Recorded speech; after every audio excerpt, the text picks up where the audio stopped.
So when God throws Adam and Eve out of paradise, or when they actually fall out of paradise because of their pride, which is a more accurate way of representing it, God installs a...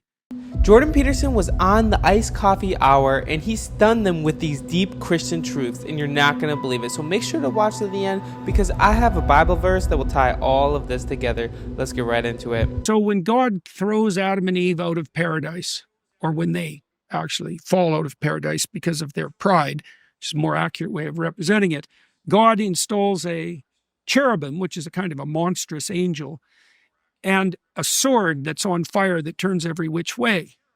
And what does that mean? Well, it means that a sword obviously cuts, and a flaming sword burns. And so a flaming sword cuts and burns. And if it turns every which way, there's no escaping it. Well, why? Well, if you want to regain paradise, then everything that isn't appropriate has to be cut and burned away. And that can be a lot. So people are terrified of that. Like, I've read metaphysical speculations that hell, there's no difference between hell for the sinful and the sight of the sword that cuts and burns everything away. Because if you're 95% lies, then anything that fixes you would look like death or worse. And so the terrifying ideal that destroys everything about you that's not worthy, that's rough.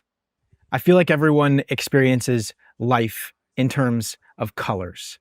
And some people's colors just happen to be more vibrant than others. So for example, if I think I'm happy, if I think I'm as happy as I can possibly be, I'm a 10 out of 10, or I would say like I have 10 out of 10 joy. What if that someone else is just 6 out of 10? And what if Well, you do see that with temperamental variation. I mean, positive emotion can keep spiraling upward till it hits mania. Like, there's an upper limit, because it's complicated. But if we just talk about positive emotion per se, not about meaning, let's say, just positive emotion. As you move up the scale of positive emotion, it gets more and more intense, but it limits out into pathology. So manics are very happy. But meaning produces positive emotion. Meaning is positive, that's right? complicated. No, not exactly. It's complicated, because sometimes meaning can produce misery, especially in the short term. That happens with kids all the time. Look, there's a huge psychological literature that purports to show that couples without children are happier than couples with children. So then you think, well, children are a burden. No, your definition of quality in life is stupid. It's like, of course you're not happy if you have children. It's like you're worried about them. Why? Because they might die. Or be hurt. So that's on your mind. But that doesn't mean that it's not meaningful.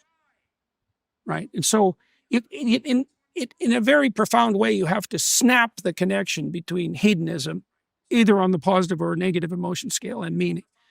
Like, the relationship is by no means one-to-one. So let me give you an example. So in Notes from Underground, Dostoevsky put forward a very trenchant criticism of utopian socialism, and purposefully so, because that was one of Dostoevsky's prime focuses of contemplation.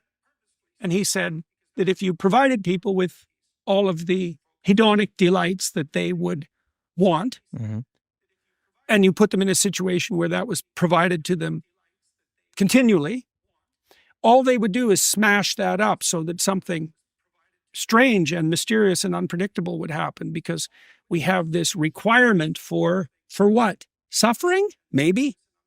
How about the suffering that forces you to develop? Is that an instinctual demand? From the Bible standpoint, when you give everyone what they want, it's usually not good for them. When they're saying like, oh, we're going to give this whole community everything that they desire. The things that they desire are not good for the rest of people. A lot of people just want their own way, their own fleshly desires, and that's where you get just like rape and incest and murder, because they want that thing that their friend has, but the only way they can get it if they steal or kill that person. Sounds like hell to me. It sounds like utter chaos. Not fun. But let's continue to watch here. People will pick false adventure over no adventure. Like, we're wired for trouble, for sure, to seek it out. People are caused trouble all the time, especially when they don't have anything vital to do. In fact, that is what they'll do, is cause trouble, because that's a false adventure. It's hard to imagine that the highest quality of life does not produce the highest average positive emotion. I'm not sure about that. I don't know if that's optimal. Like, if you're listening to music, the happiest music is elevator music. It's just happy. Like, it's trivial, but that's the thing. Like, there's a lack of depth to unadulterated happiness. But the depth provides positive emotion. Right, but the depth also is associated with suffering. This is, see, you've apprehended this to some degree, because you said that the notion of a call to responsibility was attractive to you. Well, that's a burden. Responsibility is a burden. There's a weight to it.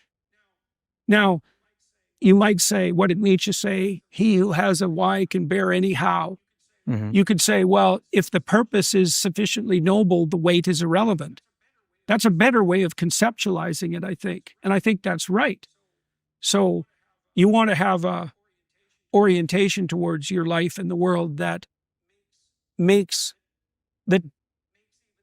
even the suffering, no, it's not just justifiable, welcome. The question that was asked, the most optimal life, shouldn't that produce the most happiness and joy? Like, if you have everything that you need, if you have everything that you wanted, shouldn't that mean joy? And then Jordan Peterson is like, well, not necessarily. And from a Christian perspective, that's absolutely not true. Because you could have everything that you want on this earth and still be miserable, and still be unhappy. That's why you see the most self-deletions are not in the poorest areas. It's sometimes in the richer areas. So, like, put that into perspective. I have a Bible verse that will tie all of this together here. There's a little context of how you make something become better than it was before. And the illustration is coming from a grapevine. And in John chapter 15, verse 1 says, I am the true grapevine. This is Jesus talking.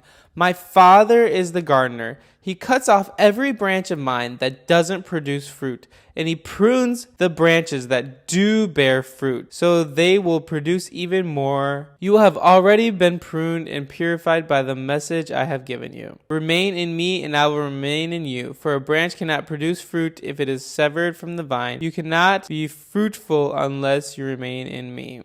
There's things in your life that need to be cut off. Just like they were talking about right away in the beginning, is the sword that was sharp from all ways and it was on fire. So it cuts and burns. So God cuts and burns things out of your life that doesn't need to be there so that you can grow. So those cuts and burns aren't easy though. It's not just chopping them off and everything's going to be fine, but it's literally sometimes trials in your life. Literally some things that are in your life that need to be taken out, but it's going to be very difficult, very hard to get rid of. And it's going to hurt. It's going to be painful, but that produces perseverance. Guys, let me tell you, it's worth it.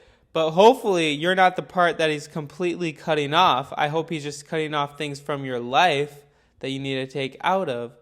And then God will grow. Then you will become a better person. So making things happen that are perfect all the time are not always best for you.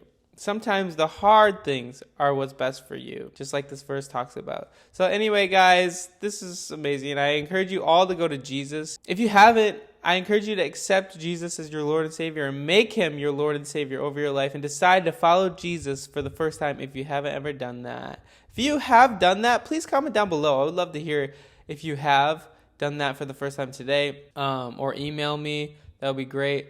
Also, guys, I'm trying to hit 10,000 subscribers by the end of the year, so I would love to hit 10,000 subscribers with you. All the people who have been watching from day one, I love and appreciate you. You guys been amazing. And if you've been watching for a while now, comment down below, and I would love to hear where you're watching from.